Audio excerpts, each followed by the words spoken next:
Everybody, this is Mark Smith, host of Digital Roughnecks, and I'm here with Ryan Streams, CEO of Kairos Aerospace. Welcome, Ryan. Hey there. It's great to be Hey, here, Mark. And just for the record, I'm not the CEO, although, some days I wish I was. But okay, yeah, all right. So clarify your role and tell me more about Kairos and your background in terms of what you guys do. sure. Yeah. So I'm our vice president of policy and external affairs, and Kairos Aerospace is one of the leaders in aerial methane detection. So we have been operating in the U.S. and overseas since about 2017. I think we've been deployed operationally. Kind of the core of what we do is really out of the Permian Basin, but we're flying all over North America these days. And we work with operators in both the upstream and the midstream space to help them identify methane emissions, prioritize repair, and just be more strategic about how they're deploying their resources and reducing methane. Great. Now before we started the hit record, we were talking a lot about the brand new or version 2, the new November 8th drop of the EPA new proposed regs, Quad O, B, and C, and the related docs. At least 1,400 plus pages of stuff to read that we're both digesting and whatnot. By the way, if you stay to the end of this, if you're watching this, I have a free giveaway to help you dissect all of that, all those new regs. But anyway, there's a bunch of new stuff in Quad O, B, and C that I think impact both what you do, with planes and aerial site inspections, as well as what we do, which is continuous OGI inspections. And so, yeah, let's talk about that. One thing they published is a sort of detection matrix, and saying if you can detect at this level, I'll share that screen real quick.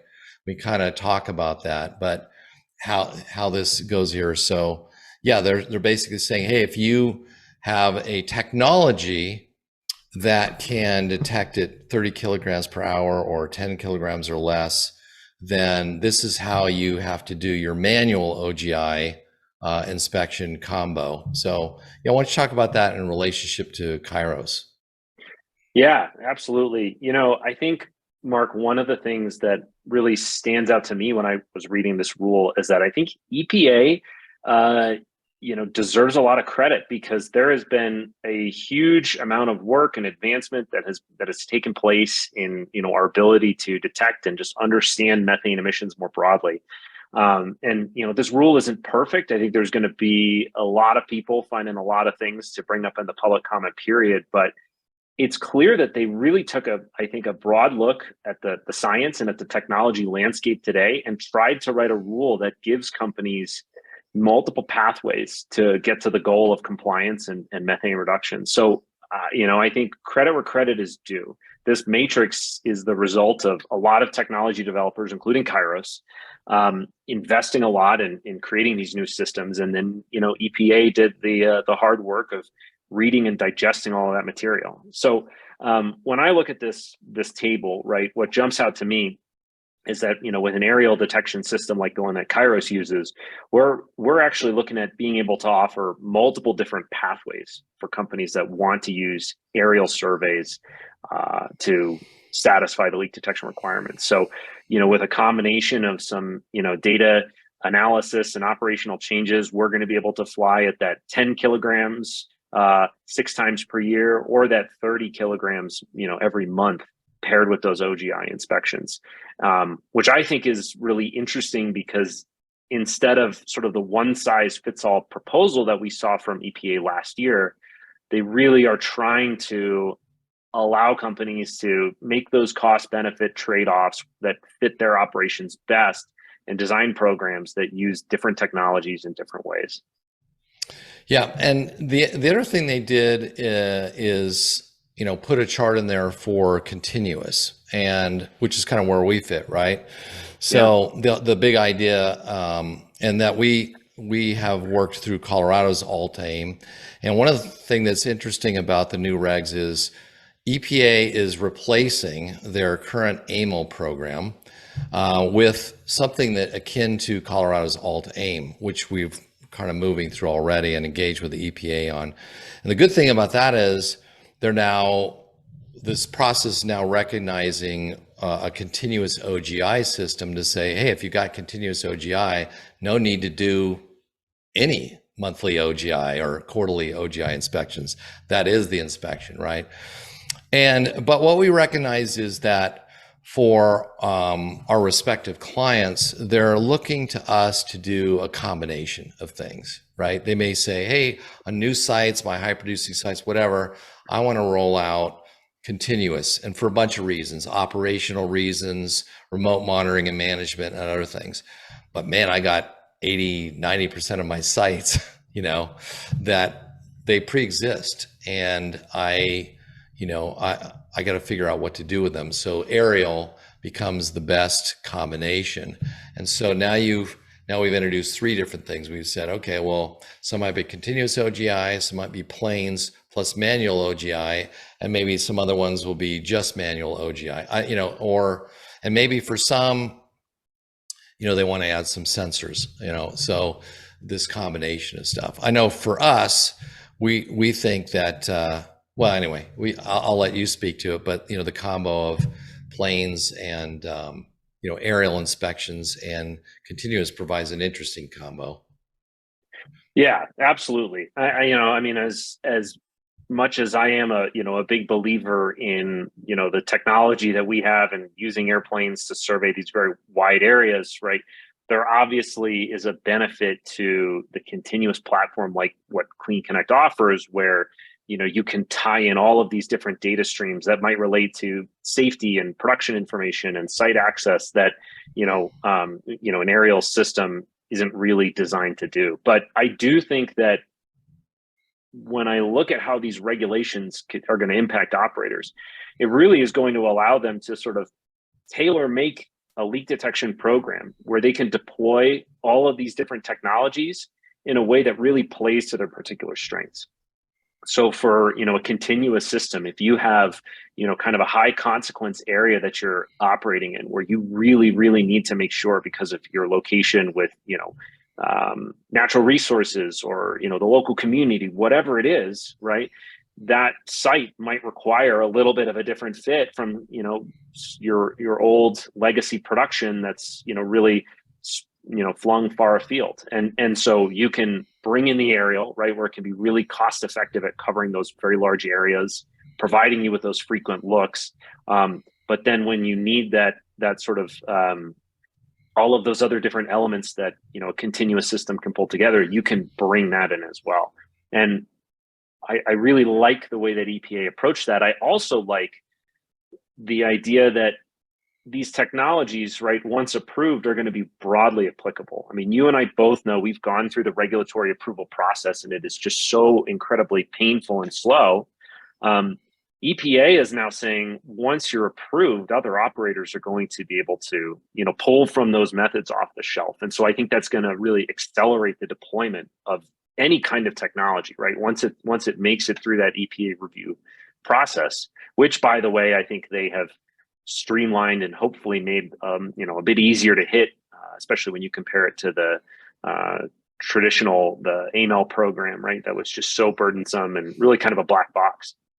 So I think there's a lot to like here. I mean, this rule is definitely very stringent, and it's going to increase the compliance obligation on operators in a lot of ways. But at least when I look at the leak detection, I feel like this is a place where there's going to be meaningful choice, and hopefully that will lead to some, cost savings and really efficient reductions in emissions. One thing that I think the combination we bring can do, because I don't think people really done the math on what an increase in manual LDAR is going to do. I'll give an example. I started looking at the numbers because Colorado went from annual to semi-annual to quarterly to monthly. So you think about, for Colorado alone in 2019, there were 682,000 site inspections. That's a guy getting in a truck with a GF320 going around, 682,000, right? With Quad OA, that was for sites that were built after September 2015. They're doing the manual inspections. There were only, I added up about 200 and some odd thousand site inspections. This new rule, if everybody were to just increase their manual LDAR, it will go to 1.96 million. Okay, think about that. You're going for 200,000-ish. So 1.6 million more guys in a truck driving out to a site with that's a lot of cars on the road. And I saw nowhere in the rules saying, hey, here's how much emissions will increase because we're requiring you to get in a truck. Also, they don't take into consideration the number one safety issue for oil and gas companies today is putting a guy into a truck driving out to a site. Number one. So for us, our combination could reduce dramatically. Yeah, you do have to do a follow-up OGI inspection if you find, something in aerial, but I think we can find a combo that could reduce the number of trucks, off the road, which is kind of what we're looking to do, and it increase safety and things like that. Yeah, absolutely. And I've heard, maybe vaguely from one or two places that labor is kind of in tight supply these days, and there are maybe some supply chain issues I've been hearing about. So I can imagine hiring an army of people to go out and use these really expensive, sophisticated IR cameras, right? That's going to pose a whole, new set of logistical challenges just to implement. Forget about all the safety and the cost of doing it and all that kind of stuff, right? And it's just, where are you going to get the people to do this? And that's why I think the package that EPA put together, really took a step forward in this area, because they aren't just pigeonholing us all into using, one kind of legacy technology at this point, right? I mean, OGI was pretty state of the art in 2014 and 2015 when that Quad OA rule was being developed, but we could do a lot better today. Not to say that OGI doesn't have a place in the mix, but there's a lot more we can do. Right. And I mean, obviously we use OGI and continuous OGI, and it is deadly. It can find small things and the way we use it and stuff like that. But yeah, I think a combination is good. So what we got today to help people out. So number one, I read 1,438 pages of new regs, and I put together a cheat sheet, which you guys can get at epacheatsheet.com. You just go in there, fill it in, and I give you this 16-page, nice, I actually paid a designer to make it look pretty, and I do a little video walkthrough. So that's one of the things. The other thing you could do is you could check out both of our websites, and we'll post those below the video here, and you can see that. But we're offering something unique that we've never done before. And if anybody's interested in, hybrid technology, where you're saying, wow, I think I might want to use this or planes or some combination. The two of us eat, sleep, and breathe this stuff, right? So we'd be happy to hop on a call with you guys and just brainstorm with no obligation, just offering you, our opinion about how to put together a LDAR program that will be future-proofed with Quad OB, C, Appendix K, the whole 9 yards. So that's something that we'd like to try, and we'll try it out with the first couple that hit us up for that. And then plus behind the scenes, I think just know that technology providers like that are recognizing that it's going to be a hybrid. And so we're working on ways to share data. And the good news is, the other thing that we didn't mention is EPA also recognized for the first time simulation models like FEAST and LDAR Sim, which give us the rational basis to compare these technologies, to say, hey, I can prove equivalency across different technology types that give us the basis to deliver a hybrid report that gives an overall picture of, how they're doing. So I think that's also new in there with EPA. Yeah. Oh, absolutely. I mean, we could do a whole new podcast on the modeling piece of it as well. That has been just fascinating, the way that has come together. Yeah. But Mark, what I think you said that is just so important, right, is for operators who are sitting there trying to figure out what their path forward is. You're sitting there looking at an entire rules package that it's going to change top to bottom the way your sites operate in many ways. This leak detection piece, this is just one component. And, I would say, for people like myself and Mark, really, I think the challenge is on us to help you figure out how are you going to design a program that works best, right? We're the ones who are focused day in and day out on the technology piece. So I think this is a challenge for vendors, right? What are you going to do to support people? Because, our clients, right, they have lots of other priorities and they need to be focused on the business of drilling and producing oil and gas, right? And so I think when I look at the future and how this is all going to work, right, it needs to be companies like us figuring out ways to work together, share data, and just kind of reduce the overhead and effort that compliance takes in these areas. That's right. So we can, coming together, we can help you, handle all these new requirements and help you avoid some of the upcoming methane taxes, because both our systems quantify. And if you're just going to status quo will cost you a lot of money.